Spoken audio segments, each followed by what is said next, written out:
Oh, hey, welcome back. This is the last session of Andre interview questions. I'll try to answer as much as possible and reach to the end of the of the list of questions, but I can't promise anything.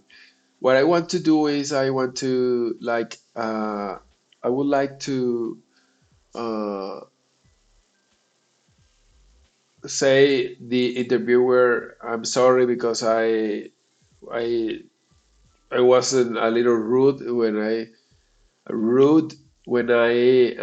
received the first call and I wasn't able to properly communicate. But I think it's not important. I believe it's her job. She knows what to do. She knows how to do it, and she knows that sometimes she took people by surprise. So yeah, let's get started. We are ready. Okay, so here it is. This is my list of questions. Okay, something else here. There's music, ChatGPT, File Explorer. This is what? Okay, okay, very nice. Can I like hide this? Oh, remember? Yeah, it's okay. Okay, guys. So what database is used in Android and how is it different than the client-side management system? Client-side management system? Client-side? Okay, I believe this is like somehow a wrong question, but I'm gonna try to answer, okay? Uh, A database is used to persist information, relevant information to the business logic of our application, like a user, for example, its name, the ID, the date of birth, etc. So when you want to store such information in a way that you can access it later and it is safe, you use a database. In Android, you use it for example, to store if you have a node, a list applications, a notes application like this one, like Notes in Apple. You use it to store the information of the node, the title, the date in which it was added, and such information. So so how is different than client side management system? I believe Android is client side, but I don't know. Maybe I believe they are referring to the server side databases of management systems. The difference is that Android use SQLite, so it's like a light version of SQL or SQL, MySQL, for example.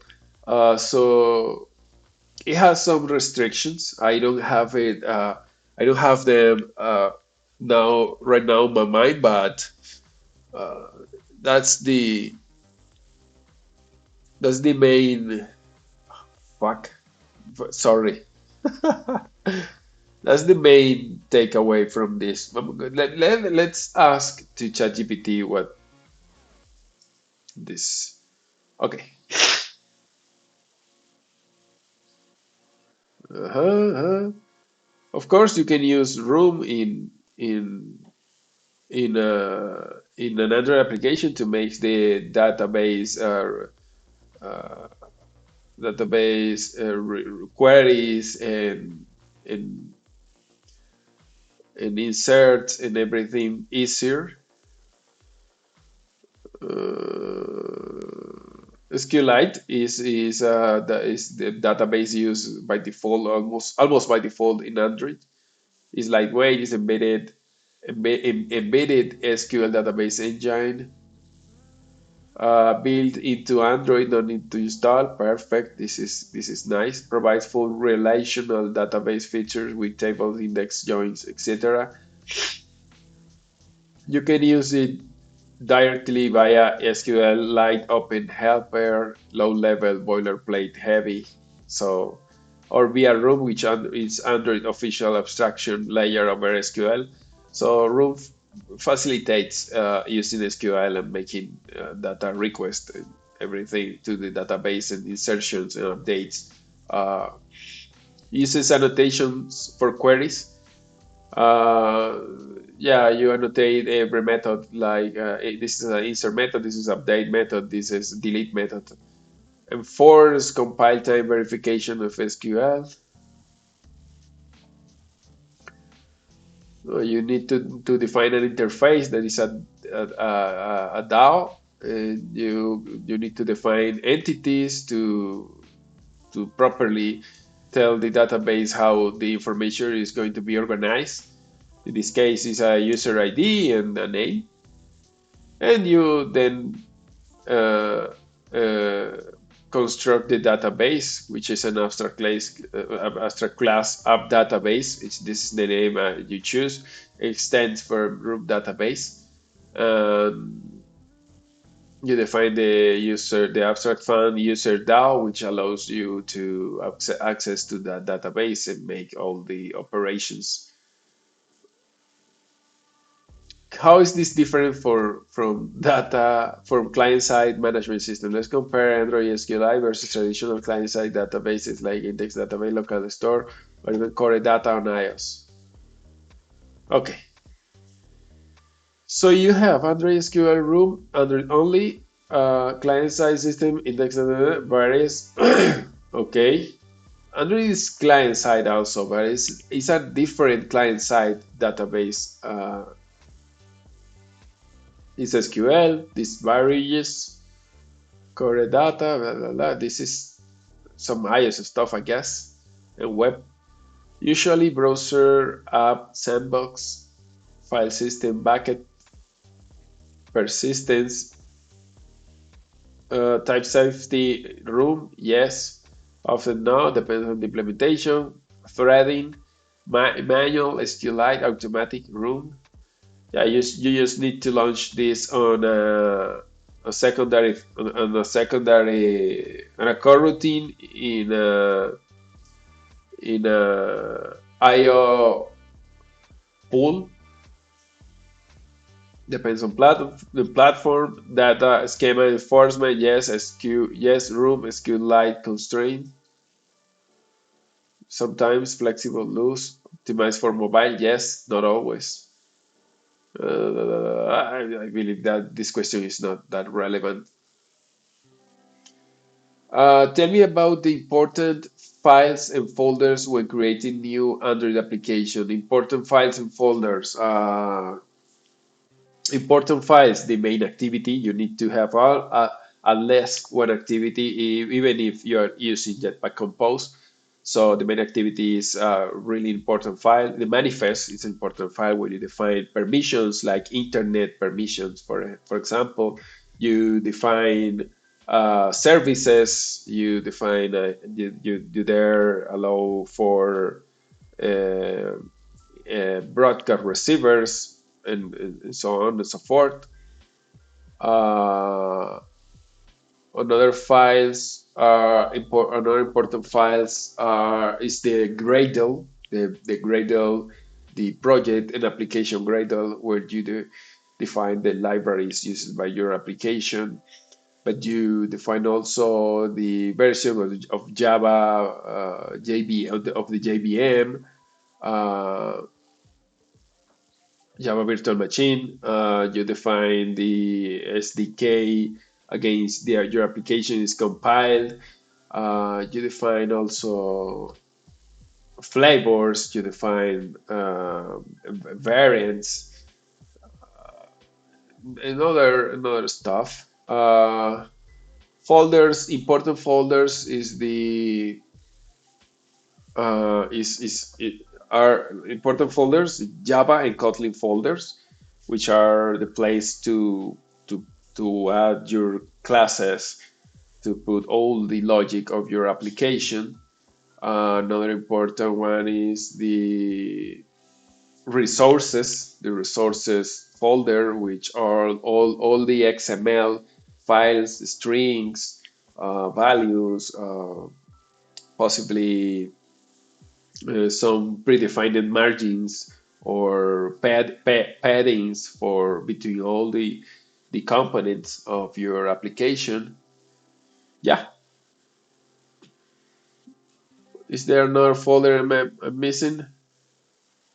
I'm not sure. Let me ask this question to ChatGPT. I believe we've covered it all, but maybe I say she, maybe it has something to say to us. Yeah, resources, Java, manifest, the build Gradle, the manifest, other configuration files. Okay, I think these are subfolders of the resources, layout, values, drawables, bitmap. These are for images, menu, defining up menus, but you don't use it. You almost do not use this one. Uh, and this is more true in the Jetpack Compose. Okay, tell me about it's okay. How are we? How is our time?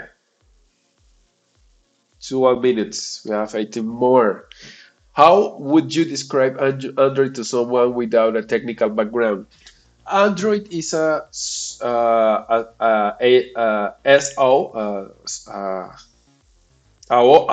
Android is OS, operative system for mobile devices. Android is constructed on the basis of Linux, and it runs over Linux. It runs a virtual machine, a Java virtual machine. Um, up on that virtual machine runs the Android applications. The I believe I need to check on this one because I don't have. I'm not sure about the layers. I know that there are like 5 layers, but this is important, and I want to have it like very clear. I don't want to end up like a newbie when answering this one. When answering this one tomorrow. Imagine you're talking to someone, a friend, grandma. It's a system that makes your phone work, kind of like the homonymous of Android is iOS in iPhones. You can make calls, take photos, blah, blah, blah, play games, just like a computer use Windows and Mac OS. Okay, this is a good one. I was taking the discussion in another direction. So it's the operative system. It is in charge of make all the operations in the system, and managing the memory, the storage, managing the camera. It manages the phone calls, the checking so the signal, the mobile signal always work. And as you need a Windows or Mac in your computer, you need an OS on your phone. And in this case, Android runs on Android devices like Samsung, like Motorola, so on and so forth. Android is like an engine under the hood of your phone. Don't always see it, but it's running everything: apps, cameras, touchscreen, all the. No, almost Android is used by companies like Samsung, Motorola, Xiaomi, but each one customizes it a bit, like putting their own skin on the top. Can I install everything I want? Yes, Android lets you download app not only from the Google Play Store. I discovered this recently. Although I've been developing Android applications for more than 3 years. I thought it was only the Google Play Store, like in iOS, that you only have the App Store. but there are another ones like Droid. I don't know. I have like a F. Is this there is this one that start with an F. Um, so yeah, Android is equal the manager of a hodl, and Android versus iOS explained it simply. Or no, I don't care. This is one just like this. This is good just like this. What are the earliest and latest version of Android you have worked? I've worked all up to the latest version, uh, and down until down to the Android 6, I guess 6, maybe 5. Uh,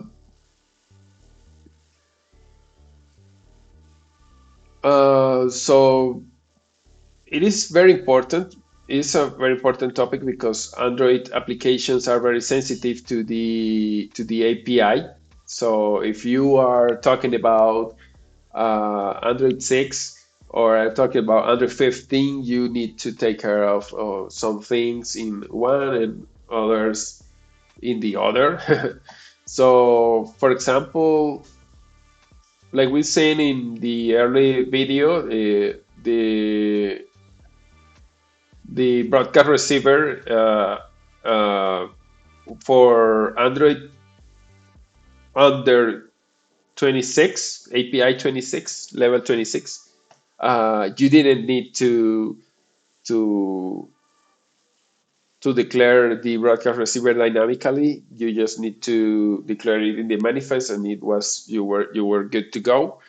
But from 26 and up, you need to declare it and start it dynamically inside the code using Kotlin or Java. Um, you have also to take care of the different versions, adding conditionals or even uh, using flavors for. I believe this talk about flavors here. Maybe yeah, you can use flavors also to like uh, check the different SDK, the different Android API levels, so you can ask for relevant permissions that in some versions just need to be added to the manifest to be granted, but in some more new versions you need to ask for them in runtime. So when the application is running and the user opens the application should ask for permission, and the user should uh, it's already dark outside, and the user should grant the permissions. And there are many rules regarding this topic.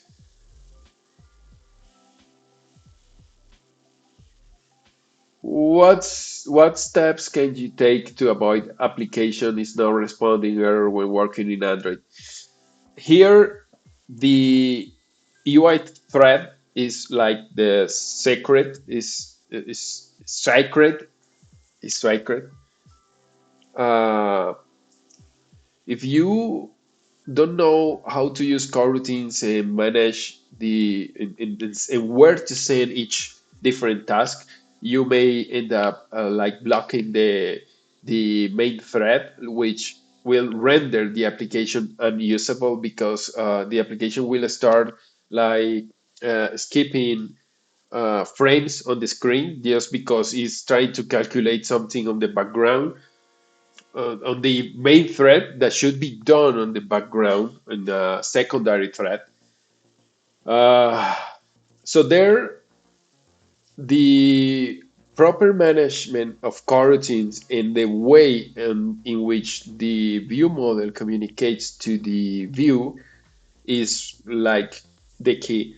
You should send everything that is about the view you should send it in the main thread because if not, it will cause an error. Also, you cannot launch dialogue in a secondary thread. No, it must be done on the main thread.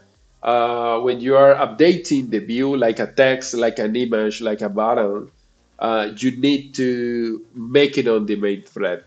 But when you are making like complex calculations, mathematical or something like that, you need to send it on a default coroutine, which will send it to a pool of threads that are capable of complex calculations. Or when you are doing, for example, a request to the database, you need to make on an IO thread. Those are a pool of threads that are specialized on on making operations over the database and making REST requests and requests and stuff like that. So the current management of the coroutines is the key here.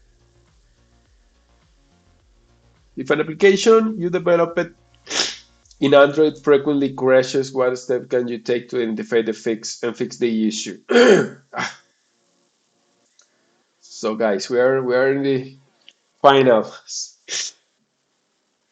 If an application my application do not frequently crash because I'm very cautious with everything I do, and whenever I have a doubt or something, I go to the documentation and try to make things work properly.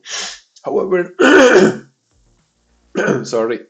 However, if one of my application crashes and the user alerts me that the application is crashing, the first time I ask is the brand of the device because of the wide amount of brands that use Android, the brand of the device, the level of the API, um,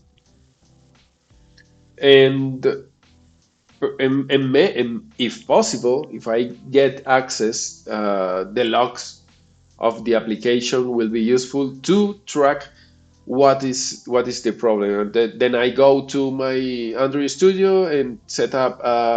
If I have the device, I will try on the physical device. But if not, I will uh, create an emulator uh, with the given Android and brand if I can, and test it until I reproduce the error. Once the error is reproduced, I work on this emulator and the code to adjust it properly to work with that one without affecting the functioning of other devices. That is the also in here is a very good practice, and it's very nice, um, very recommended to use to use Crashlytics, from Firebase. I almost forgot the name. To use Crashlytics from Firebase. Crashlytics, when you set up properly, it will send from the device that is incurring in the error, it will send the crash information up to the server, and you will be able to check that information on the server and and see what happened to the device at the moment of crash. Uh, Main features of the Android architecture. Main features. Okay, this one is like a bit vague, but let me ask to my friend. The layers. Oh my God, I was talking about the layers and now. So, Android architecture is layered like a cake. Each layer has a specific job, and together they make the system work smoothly. Here's a breakdown of the main feature of the Android architecture, explained simply. Android architecture layers: Linux kernel. bottom. This is the bedrock of Android. This is the foundation of the Android, like an engine of the car. It handles device hardware, memory, power management, security, process. Okay, security, process. It's based on the Linux operating system, which is known for being secure and stable. Hardware abstraction hardware abstraction layer. Think of this as a translator between the Android system of your device, the Android system, and your device actual hardware. HAL modules let Android interact with things like camera, GPS, sensor, and audio devices. Feature hardware flexibility. Android can run on many devices, phone, TV, watches, thanks to HAL. Okay, so this is the thing that allows the Android system to communicate with the different parts of the hardware, like the camera, perhaps a barcode sensor, a RFID sensor. Is RFID? Radio frequency identification sensor. Yes. So if you need to like make a new device using Android and you want to connect hardware, a specific hardware, you can make it through the HAL. That's good to know. Android runtime, the ART. This is where Android apps actually run. Okay, so when you make an application and the application is launched on the Android device, it runs on the Android runtime. R uses just-in-time compilation, which compiles code as it runs, making up faster and saving memory. Oh, this is interesting. I didn't know about it. Just in time. So when you make an APK, I didn't know about this. When you make an APK, it is just code. In the code is compiled while it is running. So whenever I launch an application, that application launch an activity, launch launch an activity, that activity is compiled just in time. And whenever I make transactions with fragments and switch a fragment to another, uh, the the the code is compiled in that moment, making making real objects. Okay. Feature efficient app execution. It turns your app code into instructions the device can understand and run. Native C, C++ libraries. These are powerful build tools written in C, C++ used by your system or app like media players, graphic engines. This is, of course, the rule because Linux is written in C and C++.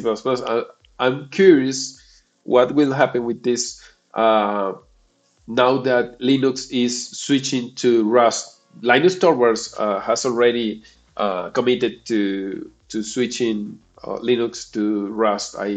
I've heard. No, no, do not believe me, please.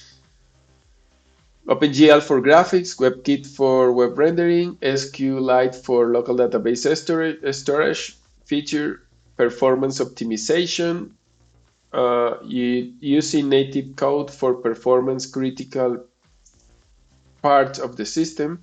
So that's what we were talking about in the last video, in the number two, that when you need code that is performant, that is critical and will be accessed like constantly in your code, you must try to use native C++, which will run natively on the Linux application framework. This is what apps developers interact with the most. It provides ready-made tools for building apps, activities, services, content providers, notifications, location services, feature developer tools. Okay. Makes app development faster and standardized across all devices. So this is the the framework, Kotlin and Java libraries to which we Android developers use all the times to make our applications. Applications, top layer. These are the apps you see and use, Gmail, WhatsApp, Camera, etc., built on top of the framework using Java and Kotlin, built on top of the framework. User experience layer provides interaction with users and access to system features. So TLDR. What's TLDR? The Android architecture cake. TLDR. This is,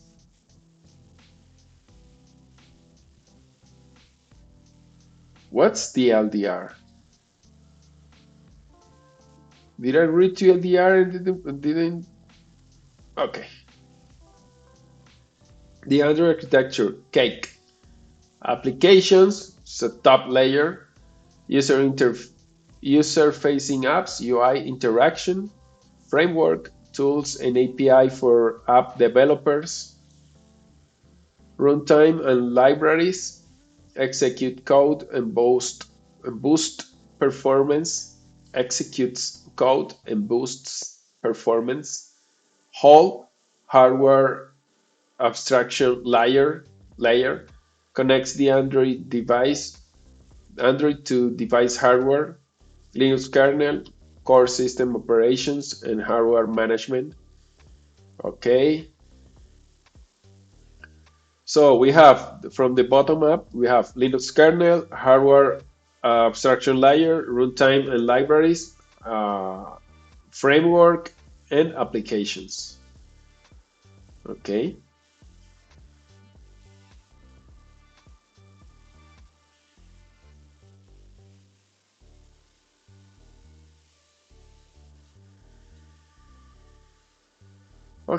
okay, this is good.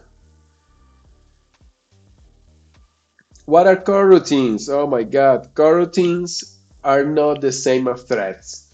Programming threads is like a very, it was more complicated than coroutines because you need to handle each thread, each thread, what it will do, when it will start, when it will stop, and you need to be able to finish such all the threads and in what time to finish them.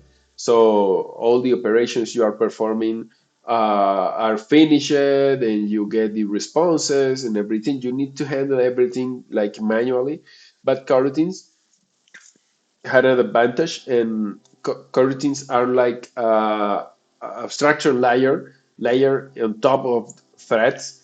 And what coroutine does is coroutines allows you to distribute your jobs. Sorry, I'm like losing it now. Many hours. So coroutines allows you to distribute the weights, the tasks between the main thread, the IO threads. The coroutines use a pool of threads. You have a pool for IO, you have a pool for default, you have a pool. There is another one, global, I believe is. And each pool is designed to handle a specific task. IO is for requests to the services and responses and everything, and for handling, for example, flows of data, and uh, also requests to the database. The main is for everything related to the UI. The default is related to calculation or intensive tasks which need a lot of processing power. Yeah, that's coroutines. Let's ask ChatGPT to see what he has to say to us.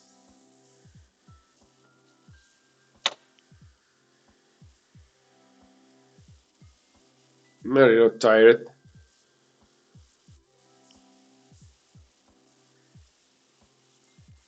Now that I'm here, I believe I can add like a question or two if we have time. Oh my god. Oh, we are already out of time. Coroutines are a way to do asynchronous or background work in clean and simple and non-blocking way. Okay, background work, asynchronous. Is asynchronous. Coroutines are asynchronous and are also what's called uh, concurrent work. Um, in a non-blocking way. Okay, like downloading that data, making network calls, reading from database without freezing your app's UI.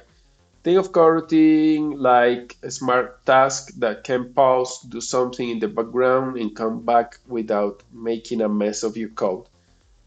Okay, it's a smart task that can pause, do something in the background, and come back without making a mess of your code.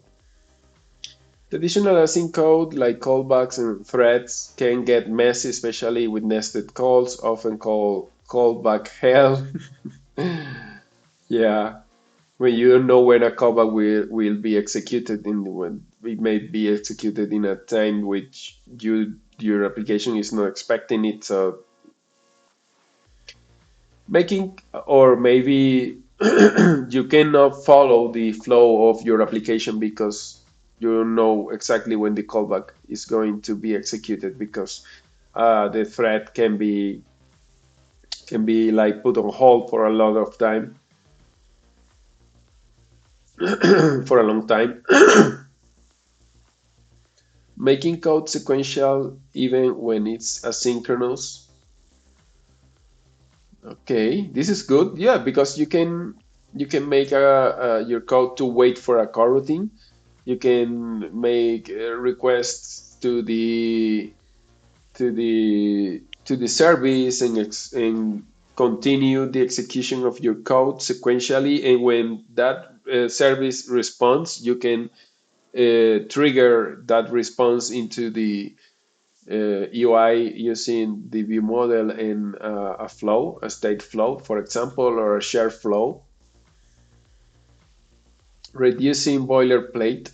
Yeah, coroutines are beautiful. You can write coroutines like uh, and they are very understandable code wise. Being lightweight compares to threads. Okay. Build to work smoothly with Kotlin. Yeah. This is the this is the fucking global scope. Global scope dot launch. Fetch data from network. Print data.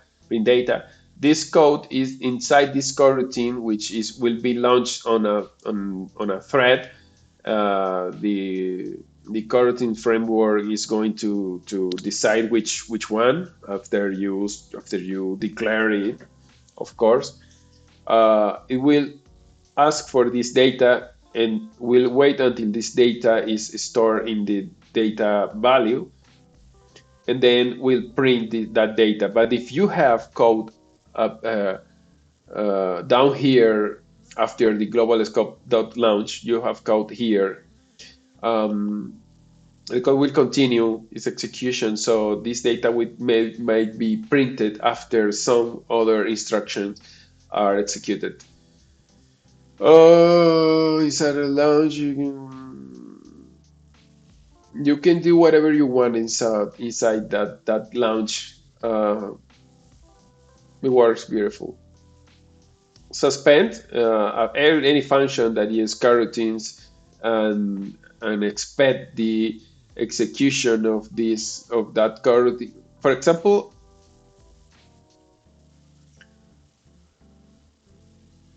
suspend marks a function that can pause and resume. So suspend function can launch uh, I forgot the word, an instruction, a request, or anything, and if that request is not given, the function will pause until that instruction is completed. Um, Launch starts a coroutine that doesn't return a value. Okay. Async wait starts a coroutine that returns a result like a future. Yes.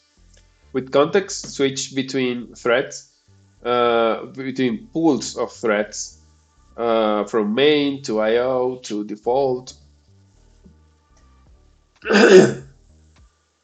This code, for example, with context, dispatcher EO fetch data from database, update data. This data is obtained from this one and is then stored in the database.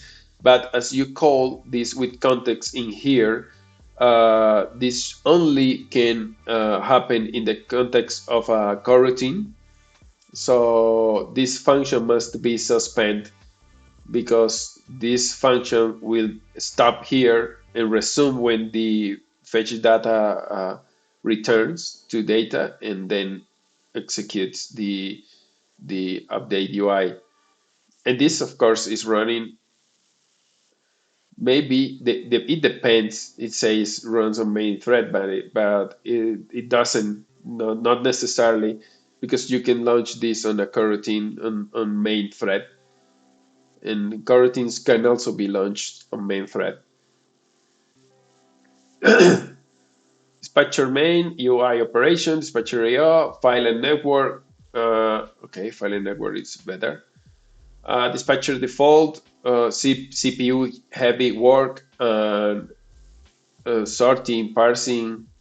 Okay. Dispatchers unconfined for testing or advanced use case. For testing, unconfined. Yeah. It is used for testing, but I don't have many any. I don't have. I don't know about testing a lot, to be honest. I know there are unit testing, there is UI testing, there is integration tests. UI test is for all the functioning of your application. That when you push a button, you want to be sure that the method A or B is launched. That's, for example, a UI test.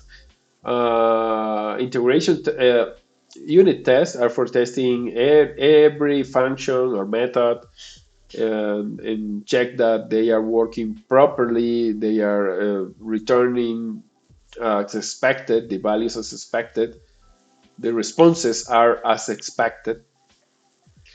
Iteration tests are to test how classes, different classes, integrate with each other. Like if this class do some process and then returns certain methods, return certain data which is expected by class B. We were talking of class A, that I didn't mention. And this data is expected by class B. How class B can interact with the data, and if the things happens, the process is clean and transparent. So coroutines are asynchronous, structured, readable code in Kotlin, ideal for anything like making AP calls, reading, writing files, database access, delayed timers.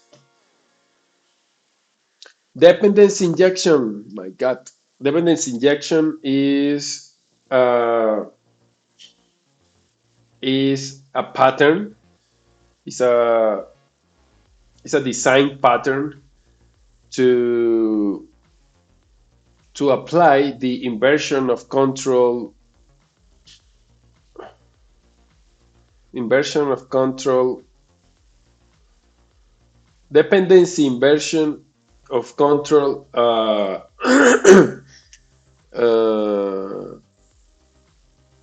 principle of the solid principles. So high level implementations should not depend on low level implementation. So a high level a high level implementation and the low level implementation should depend on abstraction, and that abstractions are interfaces.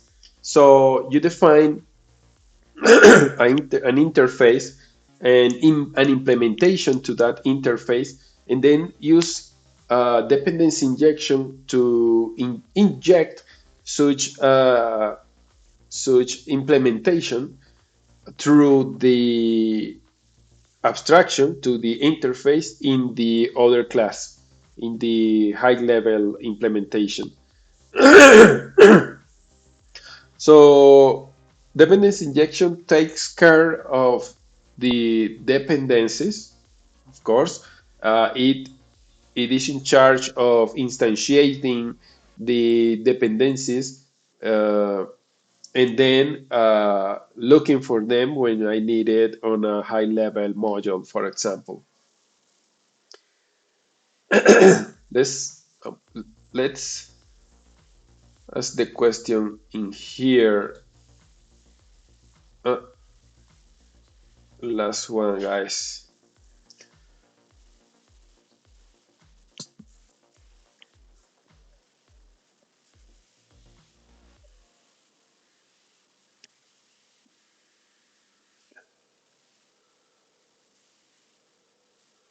Okay, so for what is used for dependency injection? It's, for example, coin. There is Dagger. There is Hilt. Hilt is a layer built on top of Dagger that makes Dagger easier to use.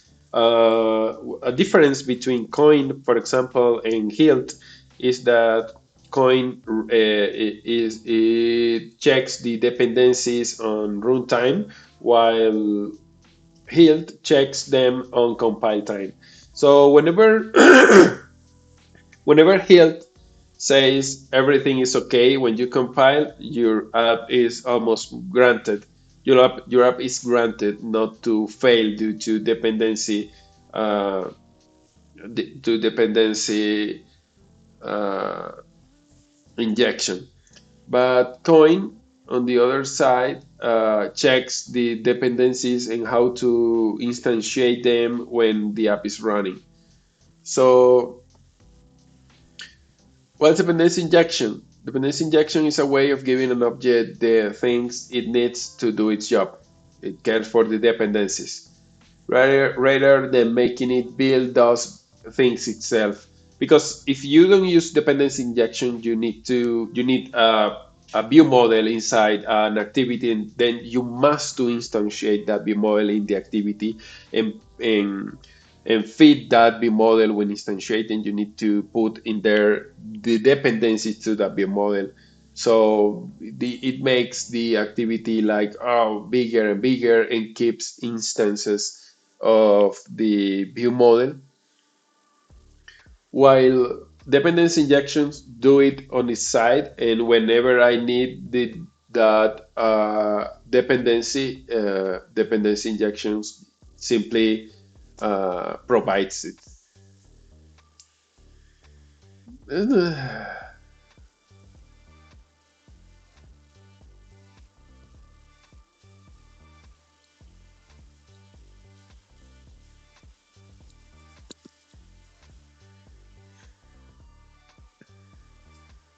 Well, with dependency injection, you simply declare the dependencies inside the constructor of the class, and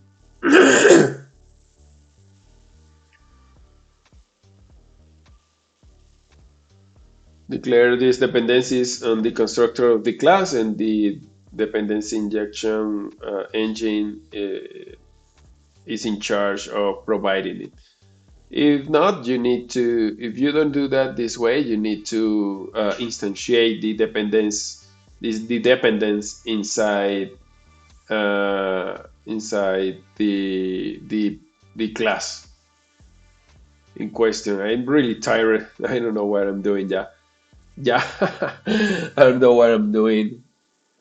Um,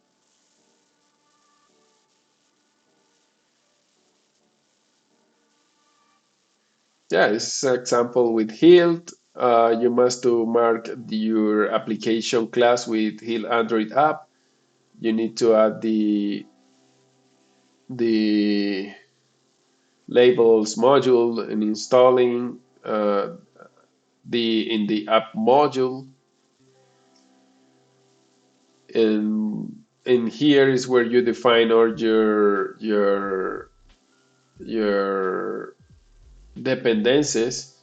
So you need to add provide to each of them, and whenever every someone calls the API service, it will get an instance of that API service. Yeah, it's not it's not really hard. Whenever you need to inject something in the constructor of a class, you mark with the inject with inject and constructor, and there you simply inject your dependency. What the fuck is TLDR?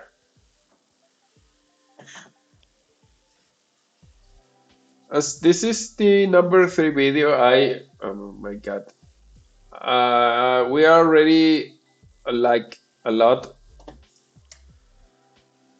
uh, far, but I believe we need one last question. What is the difference between uh, state flow and shared flow? This is one. This is one. This one is good. A good one. State flow is an extension of a shared flow. So a shared flow is a meeting all the time. It doesn't care. It is not life cycle aware. It just emits some values. But a state flow, it emits. You can control in which state of the life cycle you will emit the values you want to emit. Um, when talking about the state, we can also like talk about the life cycle. For example, tell me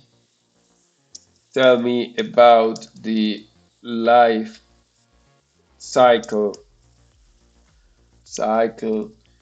of activity, comma, fragment, and view model.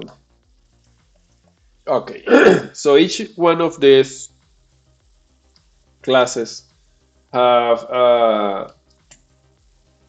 have a life cycle. Um, for example, I have in my memory now the activity. The activity has a life cycle that comes as follows. It has the on create, it has the on start, it has the on resume. Then it comes the on resume is the state when the activity is visible to the user. On create is when the activity is creating itself. On start is when the activity, I'm not sure about on a start, but the on resume the activity is ready to interact with the user. And then comes the on pause is when the activity is blocked, say by a dialog, for example, or and then come the on stop is when the activity is no longer visible. And the on destroy is when the activity is destroyed. The fragments have a similar life cycle than the activities. um, but it has some differences. For example, on the activity on create, initialize things, UI, data bindings. Yeah, there is where you make the data binding. So you define your binding and bind your activity, for example, to a fragment. On a start, the UI becomes visible. This is important. On resume, the app is interactive. User can touch it. Uh, on pause, partially visible. For example, a dialog appears. On stop, is no longer visible. On destroy, final cleanup before activity is destroyed. Okay, good. Use on create to set up views and listeners. I'm sorry this video is taking too long, but I need to practice these things. I believe if you got until this point with me watching these questions and answers is because you need to practice, and I believe it will be good for you. On pause, on stop, uh, to release things like sensors, camera, etc. Okay. Be careful with memory leaks from low-light objects like threads and handlers. Okay, yeah, we have already passed through that part. Fragments are like modular sections of an activity. They also have a life cycle, but it's more tied to the view. They have an attach. Fragment is attached to an activity. Okay. On create, initialization, non-UI. On create, initialization, non-UI. On create view, inflates and return the fragments UI. Create view.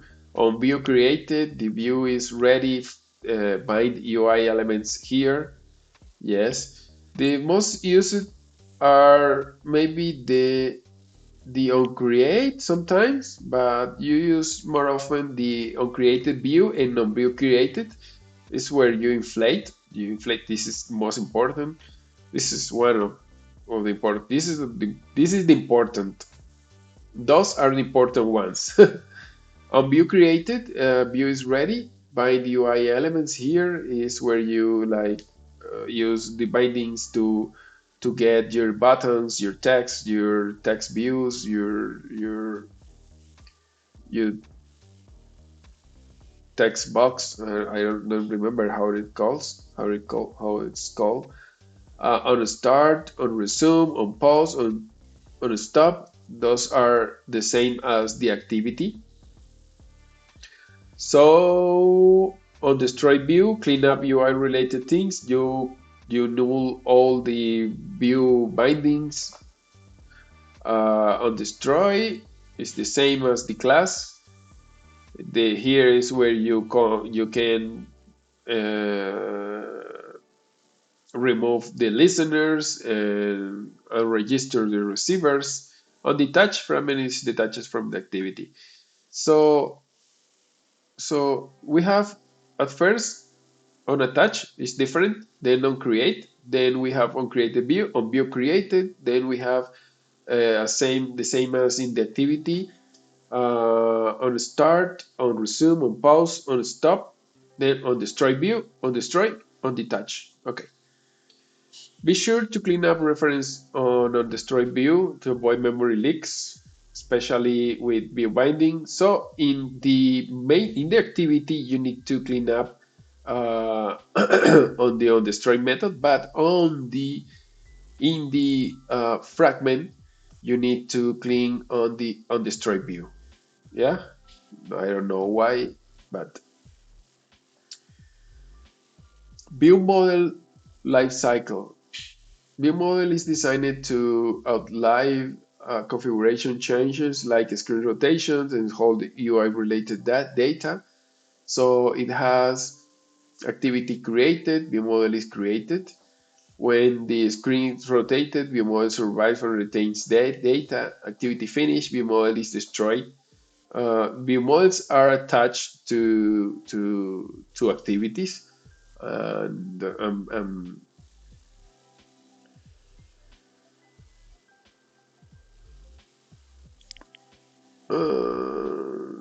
okay.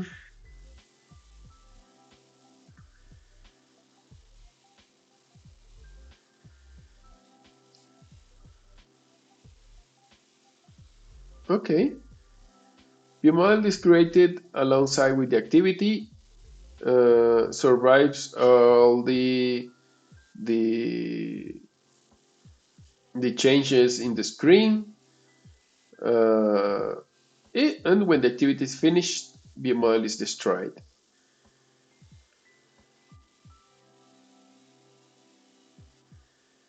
Use live data, state flow, or mutable state inside view model to communicate with UI. Yeah, you define a variable using a state flow or live data or mutable state inside your view model, and then you get access to that variable inside the activity or fragment or even your composable, and then you paint the UI. Summary activity user leaves screen or app skill used for UI screen handling user interaction. Lives until user leaves screen or app skill. Okay.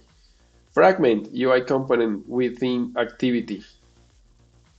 It it lives inside the activity until the activity is killed or user leaves the screen or is changed. The fragment is changed for another fragment. Used for modular UI lifecycle aware components. Very nice. View model activity fragment is finished, not just rotated. Okay, it lives until the activity or fragment is finished, not just rotated. If of course, if the view model is instantiated inside a fragment, it will live until the fragments exist. Managing UI related data that survives configuration change. So, so we are good to go. We have checked like how many questions? I don't know. Uh, okay.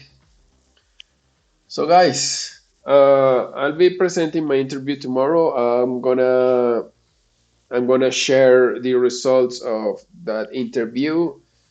I I expect for the best, but I'm prepared for the worst. So I'm not sure if I'm gonna be hired, but um, I'm trying my best. Okay, so stay safe.